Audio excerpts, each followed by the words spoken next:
welcome to tonight's episode of the Group Therapy Podcast. We have artist Andy Bennett here. And Andy, I've known you for a long time, it feels like. Probably close to 20 years, I think, somewhere in that ballpark. Because I remember you being at like every convention I was at for the longest time. Now you're at every convention that I'm not at because I can't do conventions hardly at all anymore. So, Andy, I'd like to tell the audience a little bit about yourself. Sure. Well, gosh, I don't know. I started doing this comic book art business in about 1995 professionally. I did it all through high school and stuff just for fun, but started getting published and stuff in 95. And so worked initially with Calibur in Michigan with Gary Reed, which was good times. Did a lot of books for them over a lot of years, and I went on to do stuff with White Wolf Games. I did a whole lot of role-playing game art at that time too, with Steve Jackson Games and Atlas Games, and Moonstone too, right? Well, Moonstone, went on the Moonstone books after that, doing the White Wolf things with Moonstone. A couple of those, and some Kolchak stuff with Moonstone. Anyways, yeah, I try to keep busy doing that kind of stuff whenever I can. Maybe, one good project a year, hopefully. I don't try to overload myself. I'm a little picky about what kind of projects I take. So I don't do a lot, but enough to keep me busy. All right. This is the one thing I always ask every artist I've ever interviewed, going way back to when. The reason you got into comics is Jack Kirby and why. It's every artist. It's always Jack Kirby and insert, Frank Frazetta, Steve Ditko, Wally Wood, all those guys. I didn't honestly. I was a comic book kid from when I was tiny, just a little guy getting them off the spinner rack in the drugstore like everybody.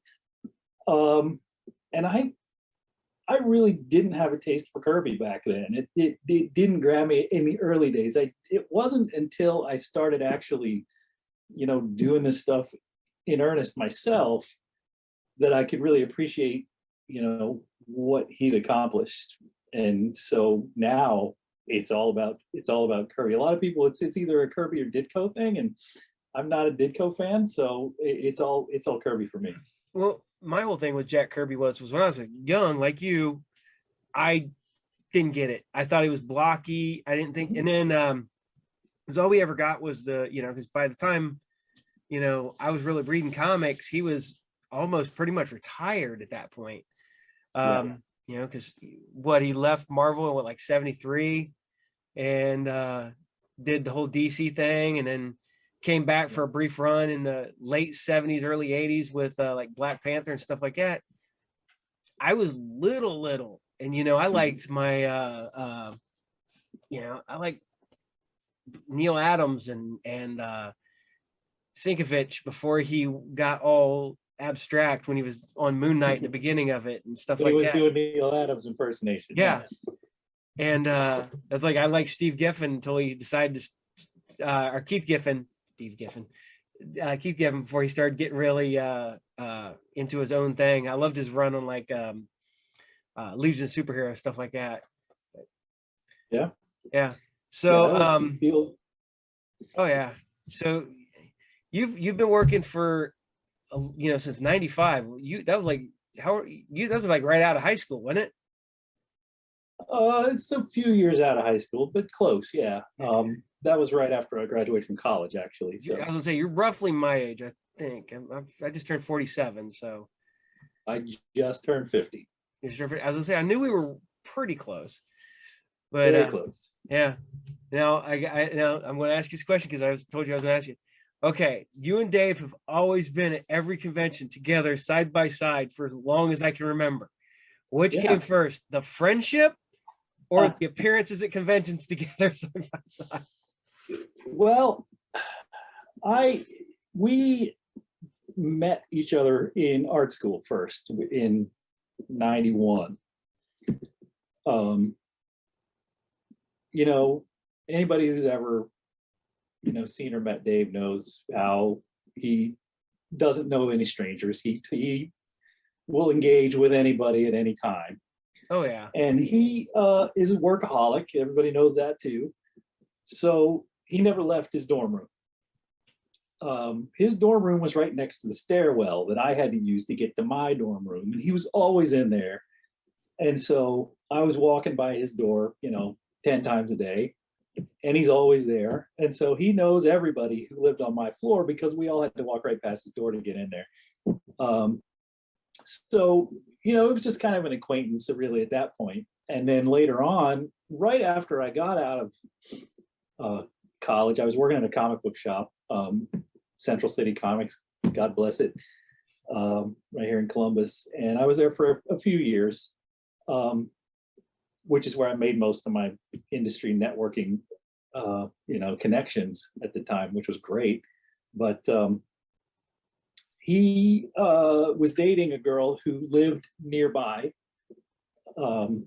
And he was actually living in Cincinnati at the time, but he would come up to visit his girlfriend. And while he was up here visiting his girlfriend, he would come to the comic book shop where I worked, and we would just, you know, jaw endlessly. Because he didn't, you know, besides you know, his girlfriend, he didn't have anybody else really in Columbus to hang out with or anything. So we spent a lot of hours just chewing the fat at the comic book shop once a week. And you know, at that point, I had already started doing the conventions with Calibur. They'd bring me up to Motor City and to Mid-Ohio and stuff like that. And so, you know, I was able to help him get into the whole Comic-Con thing from that angle.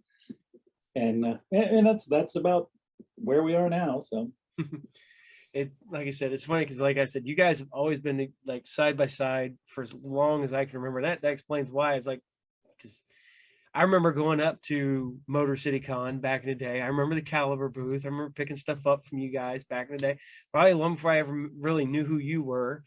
I think, you know, I think we met, oh geez, probably through Jesse, maybe, or Gem City, I believe. probably when Gem City started, yeah. Yeah.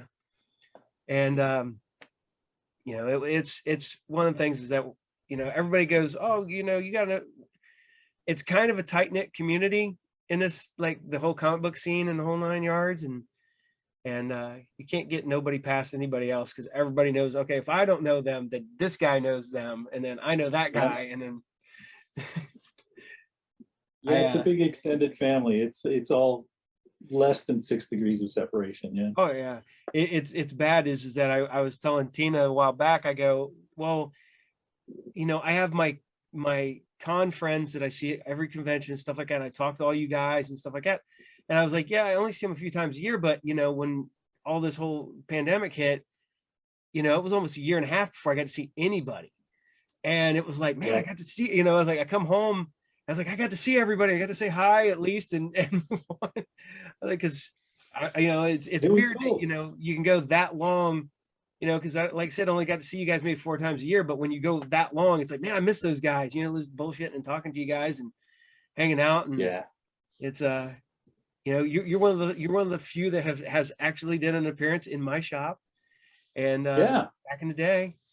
And you I think you were still doing autocross back then. Are you still doing that? oh yeah. I just won my class again this season. We ended it in early August, so season's over for now. Yeah. I keep staring because I keep working on my car when I get a chance, which I haven't got to work on it in forever.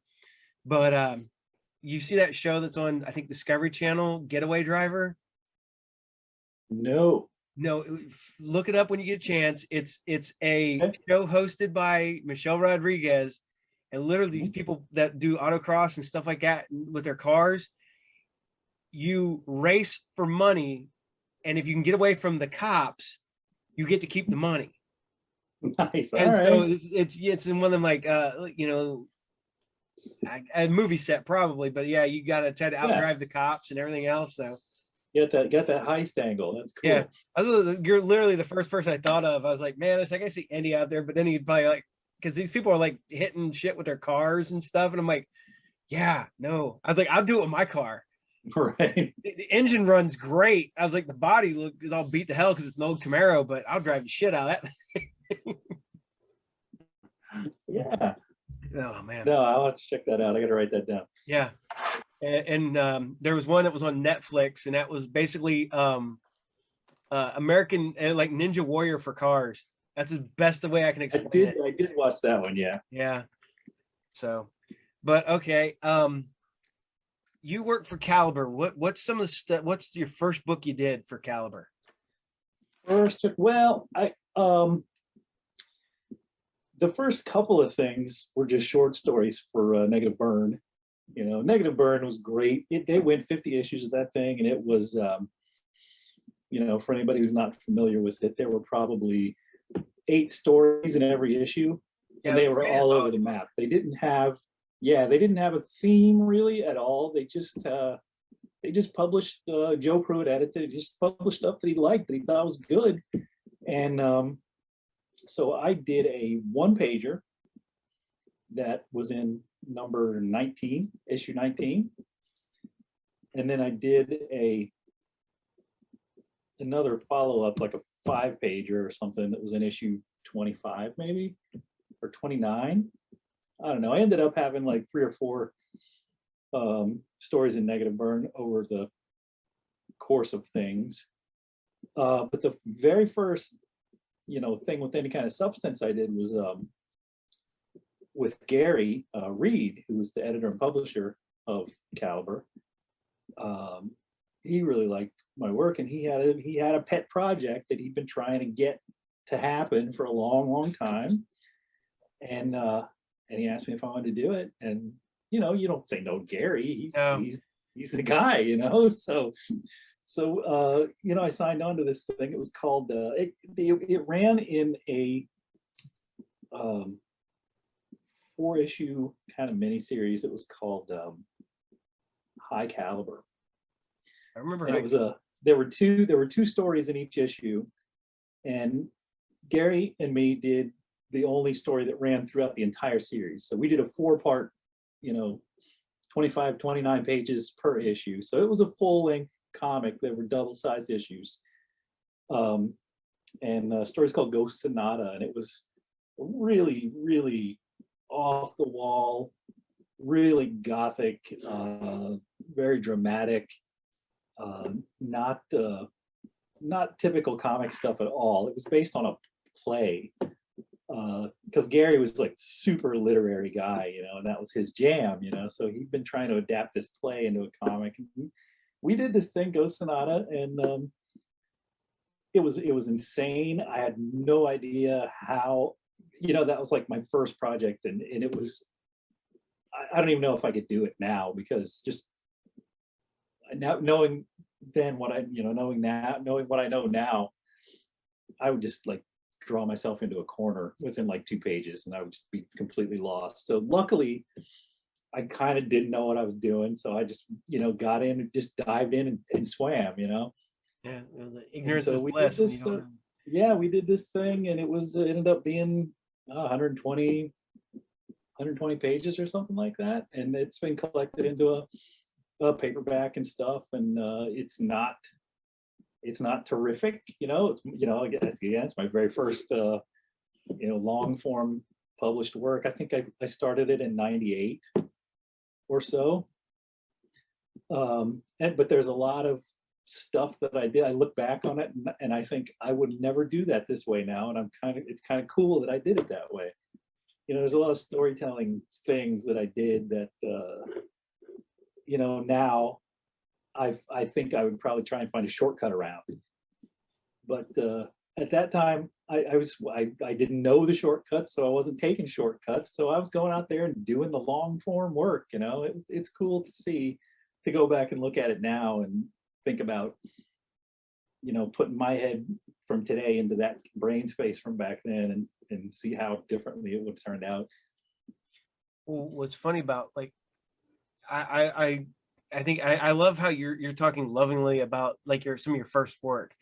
I've talked to so many artists over the years and presented some of them with their earliest artwork that hate it. That just like, yeah. Was it Dale Cowan, the guy that did Hulk and Pitt? The Hulk, yeah. I went to a convention with him because I found like his early work in like a dollar box. It was porn comics. And I took him to him and he just looks at him. He looks at me and he goes, "What do you need for these?" And I went, "What?" And he goes, "I don't want these ever out." He goes, "What would it take for you not to walk away from this table with those?" And I was like, I don't know. He just starts handing me stuff. He signs, like I got like a Pit #1, some Hulks that were high dollar at the time signed. And I'm like, that'll work. Just run with them. Destroy these. Yeah. My one of my favorite stories is when John Byrne used to always do Mid Ohio every year. He was really kind of a jerk to a lot of people, and sometimes, yeah. And I went and found out because I think it was in Wizard or something like that. He said like his 10 books that he ever regrets doing artwork on. I literally went and found all 10 of those books. And I took them to him at Mid Ohio the next year. And you could just see the look on his face. He goes to sign the first one and he just looks at me and he sets it aside. And he signs the second one and he puts it aside. And then he stops and then he like flips through the other ones and and you see the anger go across his face. And then he just, yeah. And he's kind of threw him back across the table at me. Like he knew that I had read that. And I brought, because it was like Wheelie and a Chopper Bunch. Yeah. Early stuff. And it was all because of what he did to one kid while I was there. Some little kid tried to get a signed picture. John Byrne sketched this picture, and then the kid didn't have any money because this kid was like, I don't know, like 7 or 8, little kid. Mm-hmm. And then John Byrne proceeds to auction off the piece when the kid had no money in front of the little kid. And I was like, oh. So I can appreciate his artwork. I still love it to this day, but he's still a jerk. So that's a little low. I don't know. All the interactions I ever had with him were perfectly fine, perfectly pleasant. See, I'd never. And I saw some people who were actually being really rude to John. But I never actually witnessed any, anything like that out of him. But I guess I've heard stories though. I've seen like one year somebody went up with like the Marvel Monopoly and he's like, "Can you sign this?" And he looks at it and he looks all around. He goes, "I didn't do any artwork on this." And he's like, "No, I'm just getting everybody to sign it." It's Stan Lee and all the people who've ever worked at Marvel signed in the middle of the board. And he goes, "Yeah, I didn't do any work on this. I'm not signing it." And, he's like, oh, okay. And, just kind of, then he's like, "Guy tried to give me a sign something." A guy tried to bring up a lunchbox. He had the old Marvel lunchbox shortly thereafter. Same thing. He wouldn't sign that either. It's signed by like 40 other artists. Wouldn't sign it because he didn't do any artwork on it. So.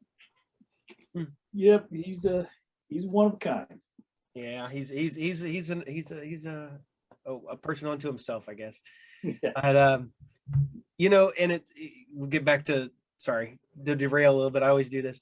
When you work for Calibur, it's funny because I always thought your artwork looked similar to like Vince Locke, and who was working at Calibur, I believe, at the same time, wasn't he? Yeah. Yeah, he was there earlier than I was, but we were both working with Calibur at the same time. I was working on some issues of Saint Germain.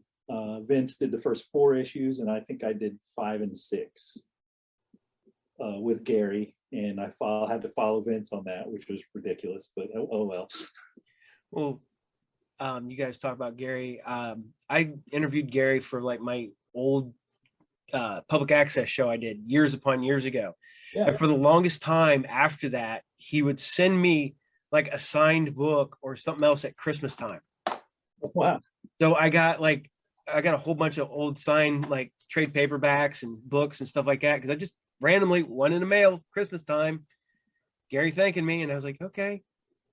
And cool. So, but I became a fan of your stuff because actually I didn't get into the Calibur stuff till later because didn't know it was your work at the time till later. But I got into when you started doing the work for the basically White Wolf, when you started doing the vampire comics and the yeah, that's when I really started getting into your artwork because you were working with some other people I really like Brad Street and stuff like that at the time, and yeah. That was you know, I actually got to meet Guy Davis at that point too. Guy did a ton of work with White Wolf, and that's why, you know, I approached them in the first place, because, you know, I was just, you know, because I was familiar with Guy's work with White Wolf and Vince too. And so you know, I got in contact with them and got a whole lot of work through White Wolf for their game guides. So. Yeah. Oh, that was another person I thought you were similar to, was Guy Davis, and you already brought that up. But now, did you, when you found your style, did you look at other people and go, yeah, I want to draw like that? Or were you just like, this is me, this is how I'm drawing? I don't know. I think that the one book that I looked at and I'm like, man, I want to draw like that, was Cages from Dave McKean, Kid and Sink published, or Tundra back in the early days maybe. But you know, that's Dave McKean. You can't do that. So I did my best, and I think that's just trying to. That's where a lot of people kind of develop their style, is that they try to draw like somebody else, and then you end up finding your own voice in that way. That's, you know, that's kind of how Sienkiewicz did with this whole Neil Adams thing in the beginning, and then, you know, eventually outgrew that and started, you know, being Bill Sienkiewicz. So yeah, I remember meeting him, finally having to ask how to pronounce his last name. Yeah. I'm sure he gets that a lot. I felt stupid. I'm like, I'm sorry. I know you've probably been asked this a million times. How do you pronounce your last name? He's like, I get it. I do. All right. 10 times a day, every day. Yeah, I had so many like, you know, influential artists that I was always, you know, trying to emulate. But McKean was the big one, and I love looking at Paul Pope. And who else? I mean, Frank Miller. Frank Miller was probably the one guy that got me into superhero comics in the first place. When I was a little kid, Daredevil was he was on his Daredevil run, and that stuff with Terry Austin was just amazing, and it still is. You know, it's freaking beautiful. I literally still sell that stuff to this day. Yeah. sold some today. So yeah, it's amazing stuff. All right. If you could do like any book, somebody like one of the big ones came up to you and go, we want to put you on a book. Which book do you want to do? What book would you want to do? Oh man, I want to work with Gaiman. I want to do Sandman. That I think if you did that, it would be phenomenal. I mean, because you know, your style fits that style, and it's I think it does. I mean, I don't know, but yeah, I'd love to see you working on Sandman. I love that too, man. I pretty much was done with comics in the late '80s when Jim Lee started X-Men and Chris Claremont left. I just quit reading comics. I didn't care anymore. Could not be bothered with this Jim Lee stuff. And what did he do to Psylocke? And what's going on here? This is terrible. And so later on, the thing that got me back in was Vertigo. Specifically, it was probably the first Death miniseries that Chris Bachalo did with Gaiman, and that's so beautiful and so expressive, and you know, his kind of inking style was really speaking to me. So they pulled me back in. Yeah, that I remember. My wife didn't collect comics. I let her read Death, The High Cost of Living, mm-hmm. and she fell in love with it. Yeah, and I was like, it's. I don't think Neil Gaiman, you know, he doesn't write for comics. He writes for people to just put this in their head, and then that's what comes out. But absolutely, he's really got a gift to really connect with readers. You know, I think there's a lot of people who are a lot of writers who are so entrenched in the whole comic book mindset, the comic book ethos, that's who they're writing to. And it's kind of becomes that echo chamber, you know, they're writing inside that bubble. But, you know, Neil is kind of one level above all that. He's engaging readers where they are. It's good stuff. And to be honest, I think this is him as a person. I mean, he's just, I've met him half a dozen times over the years and really got to have I got to ride on a bus with him in like 93 to for the Diamond Summit in Atlanta. Yeah. And me and my buddy Mark are sitting across from him, and he's literally, it's like August in Georgia, sunglasses, black leather jacket, 90 degrees outside, just this chill English guy, you know, it's just, and he's just so likable. He's just, you know, you can't hear nothing, you know, he's a good guy. But I think 92, I think, was the first time that I had met him at Chicago Comic-Con. This was right after Vertigo had launched, and so they had Gaiman and Garth Ennis and Fabry and Steve Dillon and all those, you know, Grant Morrison and all those, you know, initial Vertigo guys there in attendance. And that was one of the first big conventions I ever went to. That was before I even started, you know, attending, you know, as an artist. I just went as a fan. And I got to go to all the panels and stuff, which I never get to do anymore. So that was super cool. And I don't think that I have been to a show where Neil has been since then. So it just never worked out. Wow, I thought for sure. I thought you guys were in. So I remember him doing Motor City, and I remember Calibur being there because I think they were just always there. But right. Yeah, their offices are, you know, like 3 miles away from Novi there. So yeah, ironically enough, looks like I have a cabin up in Michigan now, and it's literally like 20 minutes away from Novi. Yeah. But yeah, I miss those good old days of going up to Novi and going up to Motor City Con and having a blast up there. And I don't know, it doesn't feel the same. I don't know if it's just the market or whatever, or I don't know. You can answer this. I'm to the point where if there's too many media guests, I don't want to go, because it's not a comic book show. It's a pulp. Yeah, it's a pulp, and the comic book guys kind of get shuffled off to the back and forgotten about.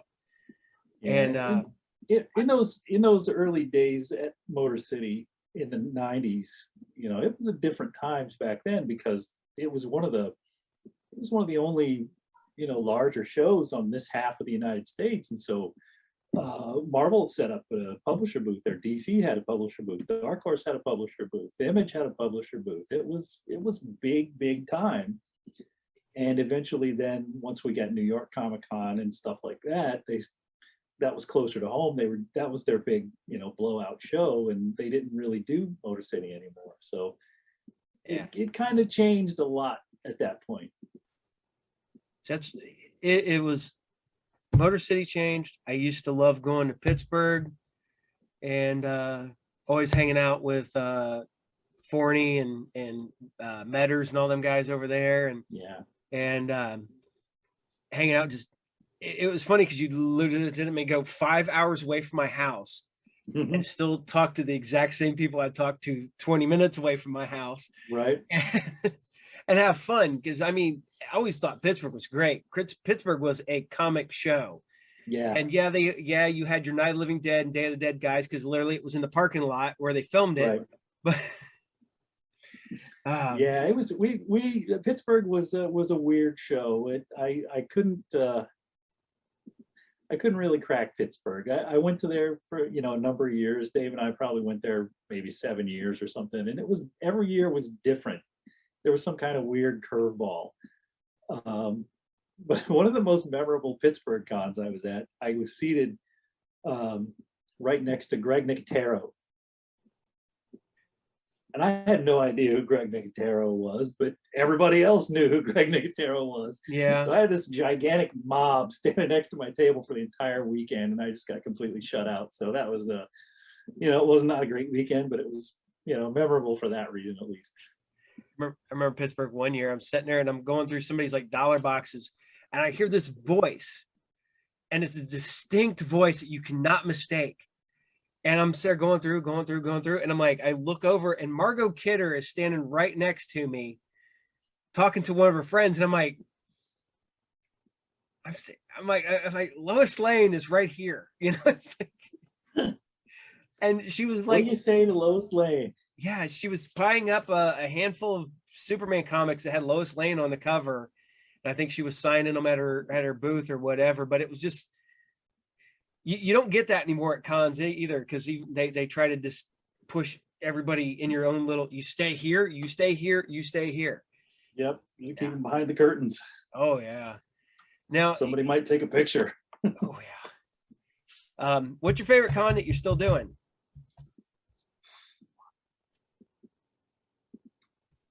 I guess probably Heroes Con. I want to go to Heroes so bad. I've never been. Heroes is fantastic. Heroes is a zero media guest show. It is a 100% comic show, and they really know what they're doing. They've been doing it a long time. They've got their formula. It works, and everybody loves it. No, Darby's always trying to con me into going down there. Yeah, you would have a ball, man. It's a pretty amazing show. If for no other reason than that it is a no media guest show. It's 100% comics. It's a beautiful thing. It's very reminiscent of Baltimore. I've been Baltimore a couple of times, and the vibe is pretty similar. But I think Charlotte's a cooler place than Baltimore. So. I've been to Baltimore, and I've never been to Charlotte. So do go to Charlotte. I like that one. I like that show. Honestly, I don't really do shows that I don't like. So, Gem City, I love going to Gem City. That's always my first con of the year. Cincinnati Expo, I love going to Cincinnati Expo. Those guys treat us so well, and the crowd is great down there. I still go to Motor City. It gets so crowded up there, but there's just something very cool about being in that environment too. So, and it's something I miss, and I got to get back to it. But having the shop and everything else like that, it's hard to get away, because I can only get away on Sundays. Yep. Or I have to pay somebody to be there all day Saturday. Right. And then if I'm not there, then sales are bad because everybody wants to come in while I'm there. Oh, right. It's finally gotten recently, because Mark works there on Thursdays. Thursdays have actually been good days, but back in the day, if people would come in wanting me when I went there, they wouldn't buy nothing off him. They would have to wait till the next day. Right. And so forth and so on. So, all right. What are you reading right now? Because you said, what are you digging right now? Yeah, I get all my books mail order now. I don't have a local shop really. Because I used to go on my way to work or whatever, and I would hit the comic shop. But now I work 5 miles from home, and there's nothing in my on my commute, so I got to go out of my way to go to a comic shop. So I just don't go. I do mail order, and there's really not any regular series stuff that I'm reading right now. The only thing that I always get, that I super, super enjoy is all the new Ed Brubaker, Sean Phillips stuff. Kill or Be Killed, or, what else was there? Or Fatale, or they've been doing these standalone graphic novels now. They've been one called Pulp, and one called My Heroes Have Always Been Junkies, and one called Bad Weekend. And they're these self-contained graphic novels. They sell them in these little skinny hardcovers, and they're unbelievable. They're so good. I've always thought Brubaker was great. And Sean Phillips is one of my current favorite influential artists on me. And I look at his stuff and just melt, I love it. So Brubaker and Phillips stuff is always at the top of the list. The last series that I bought on a regular basis that has really been great is Philadelphia, the Jason Sean Alexander kind of vampire book. That's just gorgeous. What else? I don't know. That's what comes to the top of my mind right now. What's your go-to book? The one that you can always go back to? Boy. Cages, of course, was always there. I got all the single issues of those, and I have a big hardcover from Kitchen Sink too. Punk Rock Jesus, Sean Gordon Murphy.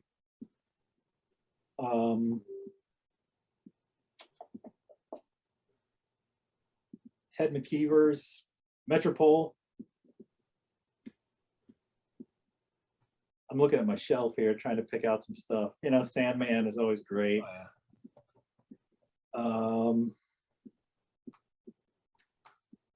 Boy, Paul Pope, Escapo, THB, anything Paul Pope.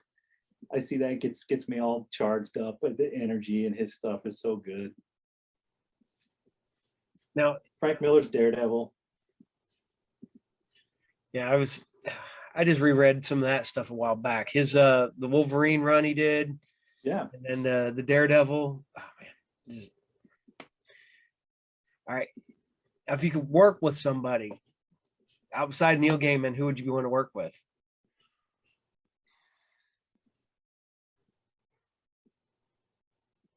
I don't know.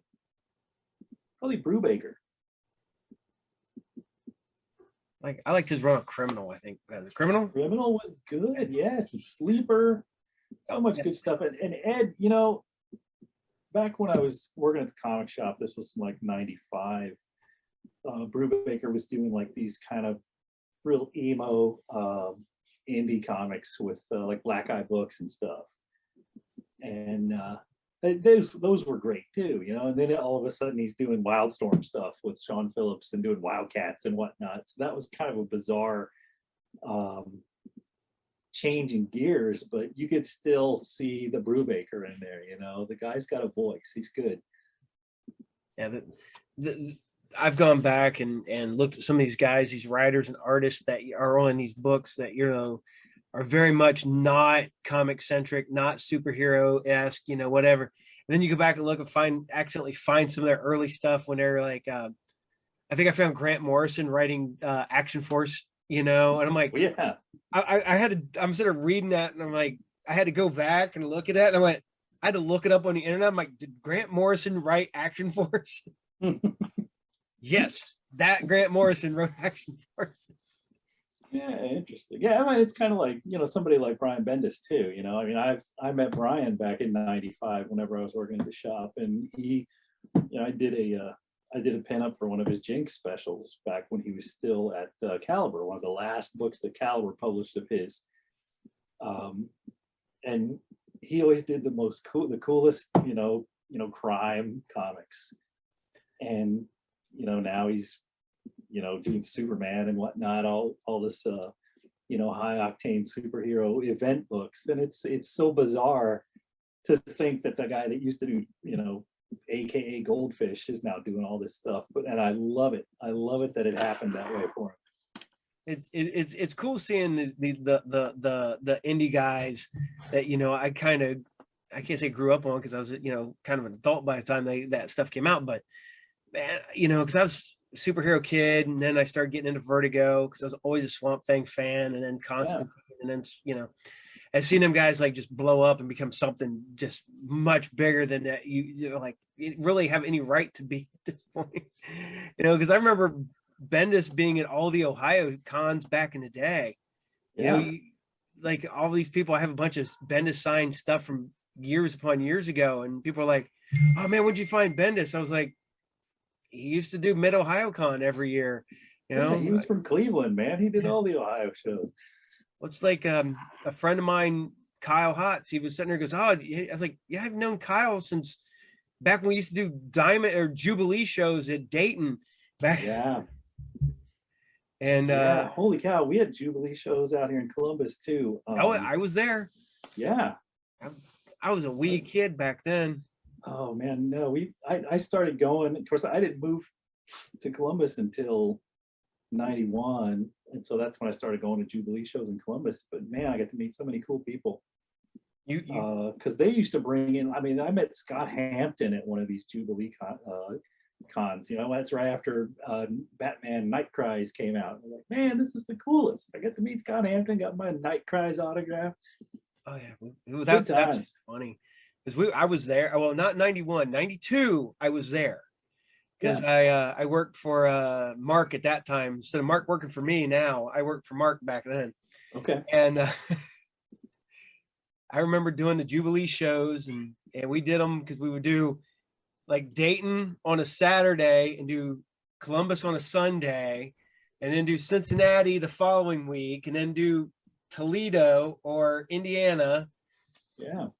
Every weekend there was a little show. But oh man, yeah, you probably met little skinny ass Paul back in the day with had no idea. No idea. It's like talking to Jesse. It was all the time that we knew each other, but he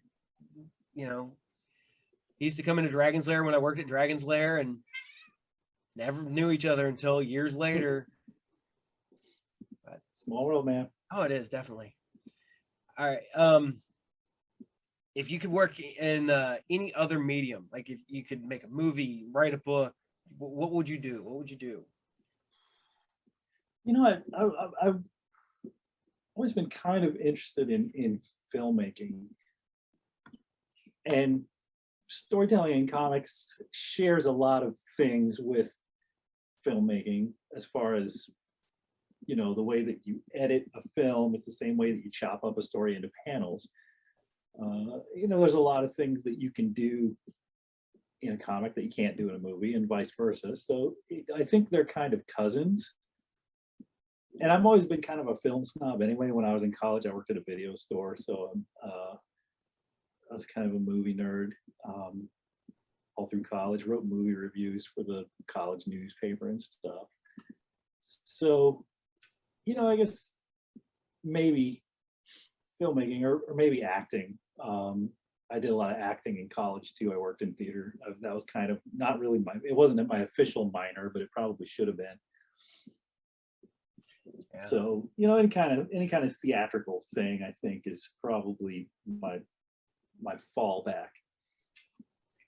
Now, if somebody came up to you with a property, like, okay, we want to do a, you know, Pulp Fiction graphic novel, you know, which one would you like to do? What like movie would you like to do? Boy, good question. You know, I think probably the most Vertigo thing to do would be something like Train Spotting, you know. Oh man. Have that come out like all like outrageous Philip Bond style you know, Train Spotting adaptation would be a blast. But of course that's a book first anyway, so yeah. My dog will not leave me alone. Sorry. It's my wife's dog, but it's yeah. I got the door closed. I've got a 3-month-old puppy in the house right now that I'm trying to get control of. We got a 18-month-old puppy. Yeah, because this dog is not growing up. Yeah, we just picked up our new puppy about a month ago. She was born on my birthday at the end of May. So yeah, she's a terror. Yeah, go lay down. Go. She kind of listens. Yeah, it's funny because you worked at what video store did you work for? Local mom and pop or no, it was a mall store. I worked at a Suncoast. Oh, Suncoast Video. Yeah. Hollywood Video. Yeah. No, we had an excellent staff, and I'm still in touch with a whole lot of the people that I worked with back then, even to this day. So it was a very cool time to be in a video store. Yeah, definitely. That at that time you got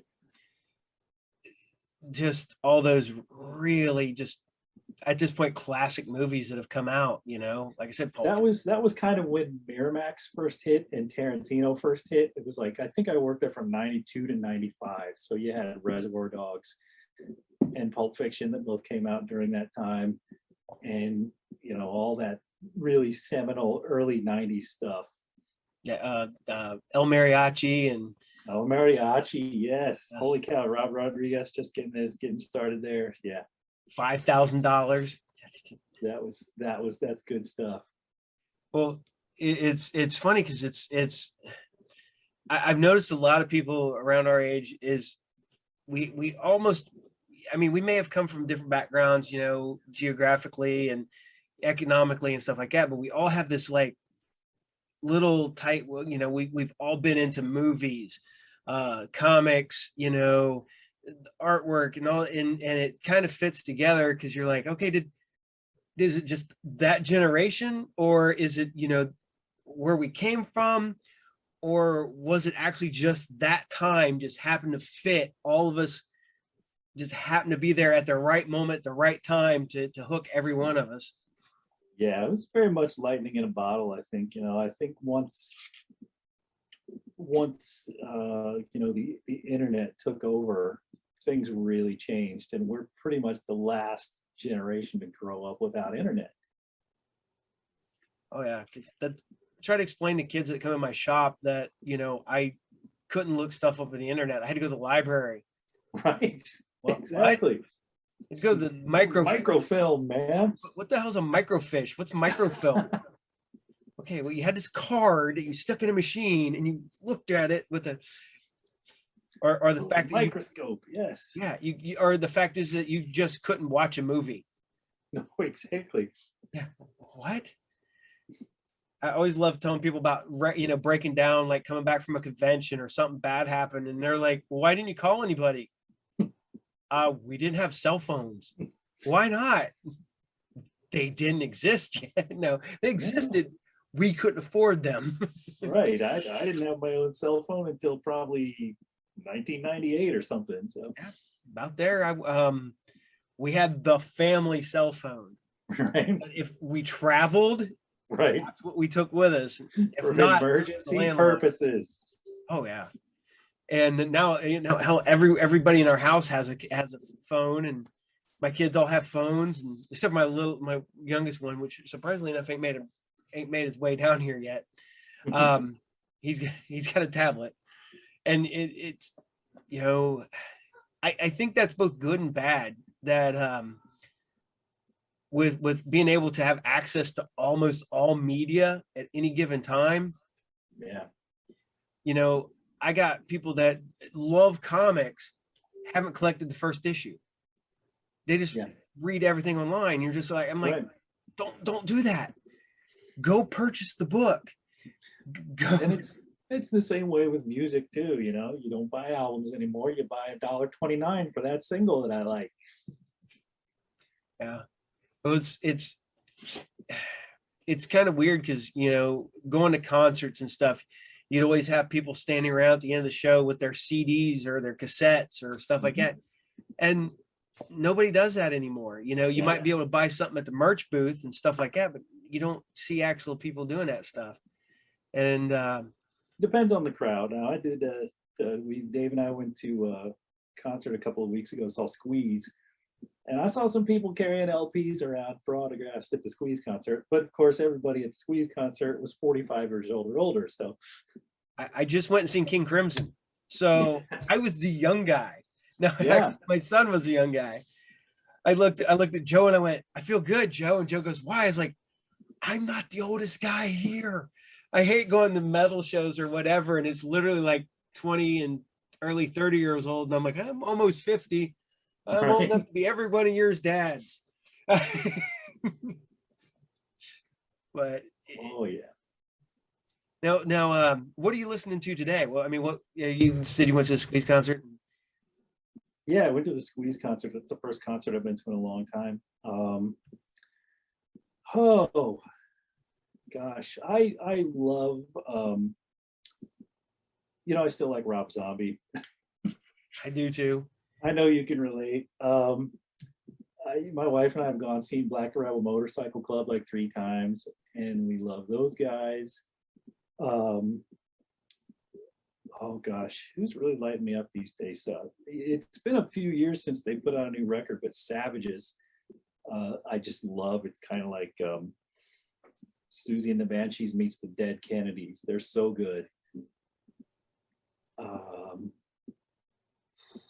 What else? I mean, I still listen to lots of 80s alternative too, and I still listen to a lot of punk. The Clash and Bauhaus and Susie and Kennedys and Cramps and oh gosh, what have you.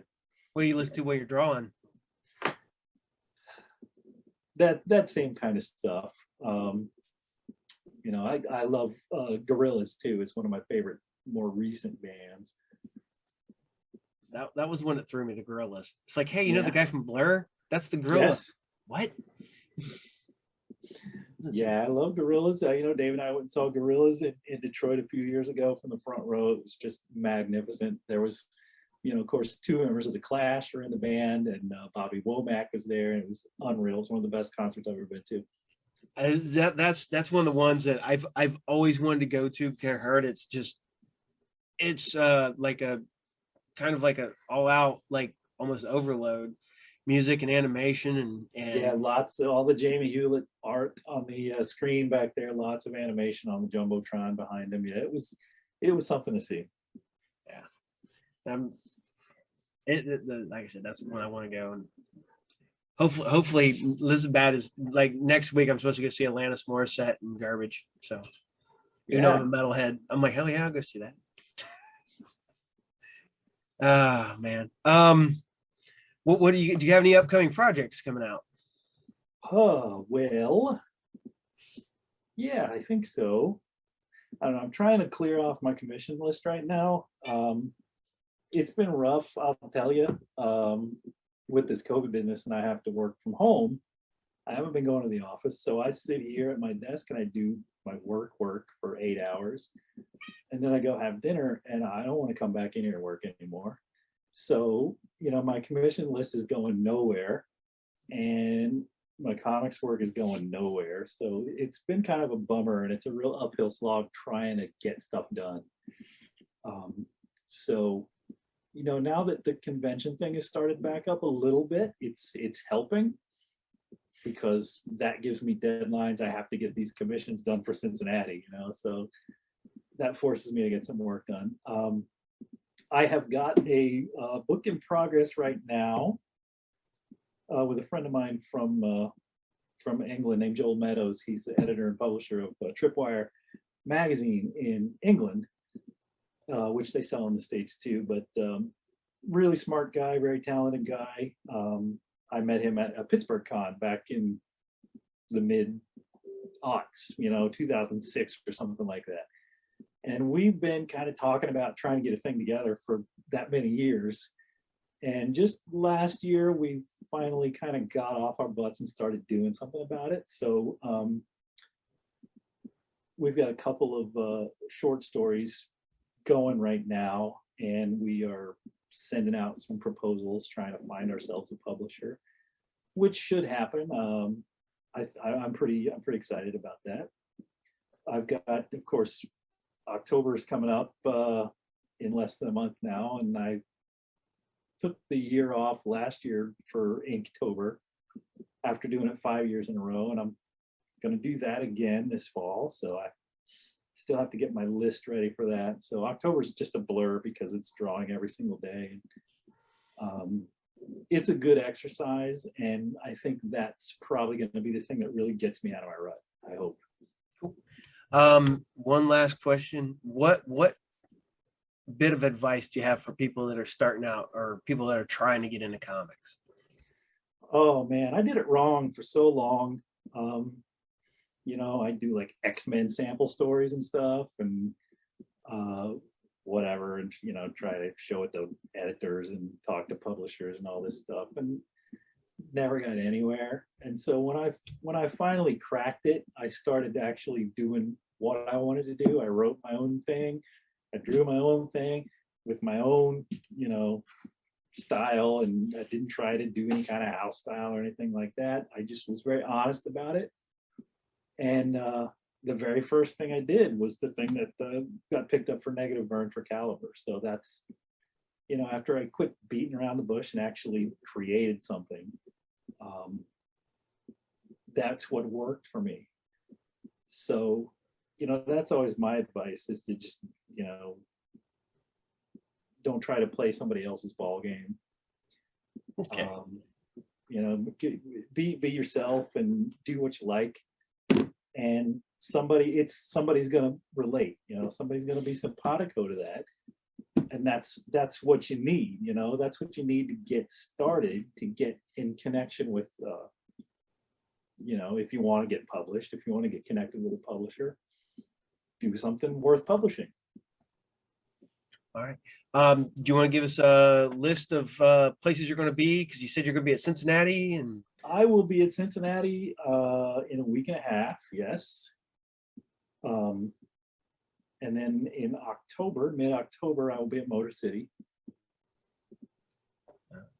As long as Motor City still happens, which it should, I guess. It's a little late for them to cancel now. They could still cancel. I don't know about They that. still could. They still could. I guess, we don't know what the heck is going to happen between now and October, but that's the two shows left on my schedule this year: Cincinnati and Motor City. All right. And then for 22, I think I will be back at Heroes Con again. Finally, they did not have Heroes Con this year or last year. They've canceled it 2 years in a row, which is a huge bummer. But for 2022, I will be back at Heroes Con. And all the regular stuff again, Gem City and Cincinnati and Motor City again, most likely in 22 as well. Cool. All right. Well, I appreciate you coming on here, and I will get this up and ready to go. I do. And I hope to see you. I don't know if I'm going to make it to Cincinnati, but I still might try to go for Motor City. Hopefully. Very cool. Crossed. We're gonna, like I said, I've in the process of getting a cabin, it looks like, up there. So yeah, I go over and visit, hang out in the cabin, then I can just drive the 20 minutes to there you go. Perfect excuse. Yep. All right. Well, I appreciate it, sir. I do. And thank you for being on the show. And yeah, man, sure thing. I'm glad you got in touch, man. Thank you. Yeah. And it's good seeing you. Like I said, it's been rough, and not be able to see you guys and be able to chit chat with you and here and there. And when I was able to, I was only able to get up there to Dayton for a little bit. So I only got to talk to everybody for a few minutes. So right. Yeah. So, all right, sir, you have a good night, and great, thanks. Talk to you later. All righty. Thank you very much. See ya. All right. Thank you for watching tonight's episode of the Group Therapy Podcast. If you find Andy Bennett is on Facebook. And as always, the Group Therapy Podcast is brought to you by Are You Game, the best comic book collectible store in all Pickle, Ohio, located at 124 North Sunset Drive, Pickle, Ohio, 45356. And you can look for us on Facebook, Twitter, and Instagram. So I am Paul saying good night, and I will see you all next time. Bye.